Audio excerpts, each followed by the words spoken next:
Hi everyone, it's lovely to see you. We're reading The Water Horse by Dick Kingsmith, and this is chapter 3. The water horse? Breathed Kirsty. Well, I'll be scuppered, said Angus. I don't care what it is, said Mother. It's not stopping in my bath.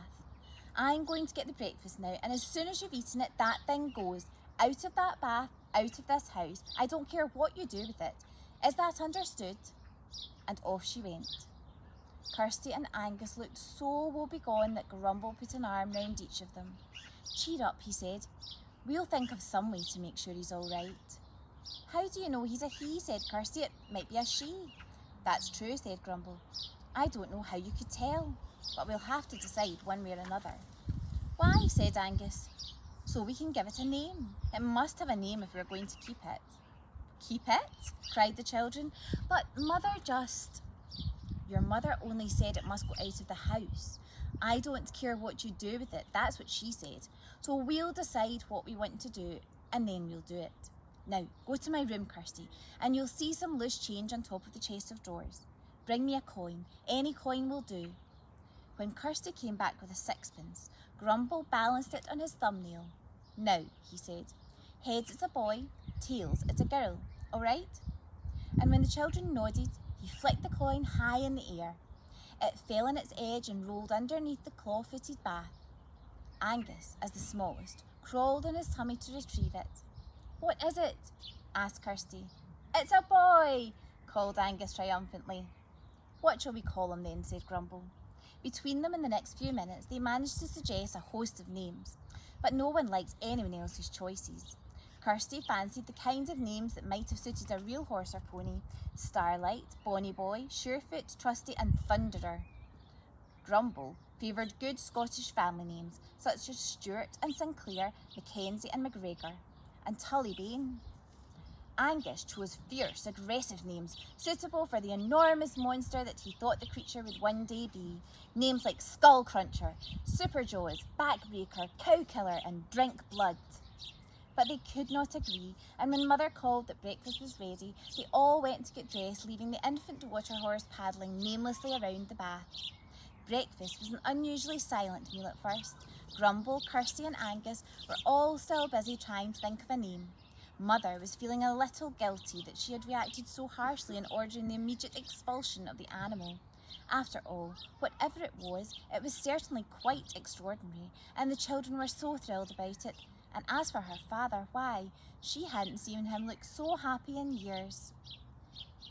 There he was now, eating his breakfast without a word of complaint.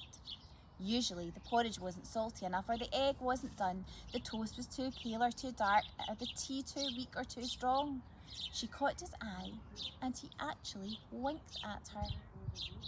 All right, said Mother, I've changed my mind. You can have the rest of the day to decide between the three of you what you're going to do with that creature, but I want it out of the house by this evening, and that's my last word. A good decision, said Grumble. The children beamed. Mother was encouraged to go further. And I suppose you might as well feed it the rest of that tin of sardines, she said. Can't I have them? Said Angus. No. A good decision, said Kirsty. We've been trying to think of a name for him, said Grumble. It's a boy, said Angus again with satisfaction. But we couldn't agree, said Kirsty. Got any ideas? Said Grumble to Mother. Mother thought for a minute. Well, he was washed up on the shore, wasn't he, she said. He was a castaway, and the most famous storybook castaway I can think of was Robinson Crusoe. How's about that? Now there's an idea, said Grumble to the children.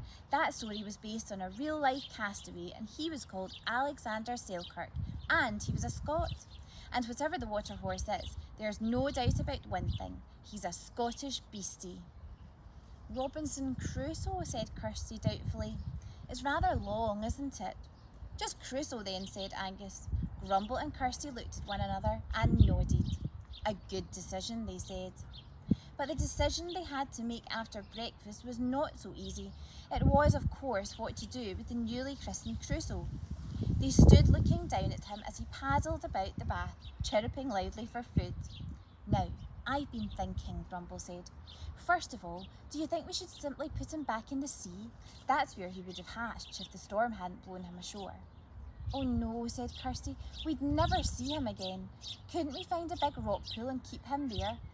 We could, but the spring tides might wash him out. Anyway, it'd be a terrible business feeding him up and down the cliff path half a dozen times a day. Could we put him in the loch-in, Grumble, said Angus.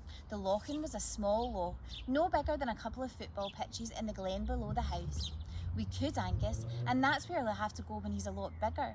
But he wouldn't last long at the moment. There are pike in there big enough to swallow him whole, said Grumble, and he picked up a sardine by its tail and dropped it into the bath.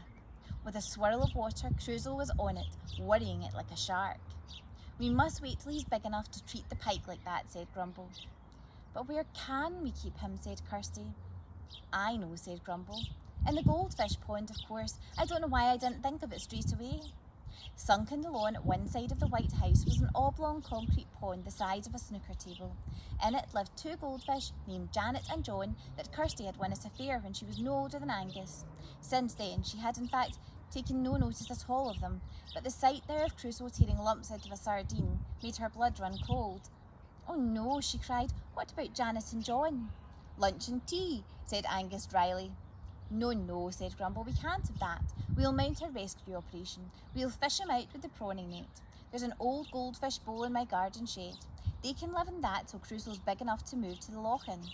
Now, one of you can come and help me catch him, and one of you can feed this fellow the rest of the tin. Kirsty looked at her little brother. His eyes were glued to the remaining sardines. I'll stay here, she said quickly. When the others had gone, she knelt by the side of the bath, balancing the sardine tin on the rim, and began to feed the water horse. She fed him very small scraps of fish. Bolting your food is bad for you, she said. Grumble shouldn't have given you a whole one like that. Crusoe looked directly at her. His eyes, she noticed, were lozenge-shaped, very dark and bright, with a look of intelligence. He seemed to be listening to what she was saying. When he had finished the third of the 4 sardines, he seemed to be full, for he sank to the bottom of the bath and lay there for a little while. Then he floated up like a little bubble, rising in a fizzy drink, poked out his nostrils, drew a breath of air, and sank again. He continued to do this, and Kirsty timed him with her watch.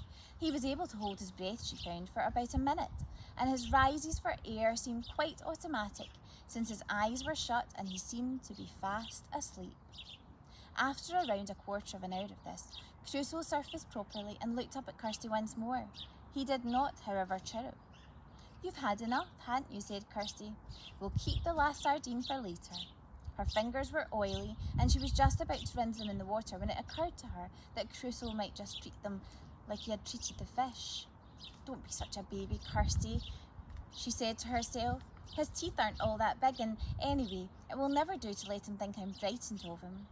So she put one finger down slowly, saying all the while in a quiet voice, Good boy, Crusoe, good boy, until it was touching his nose.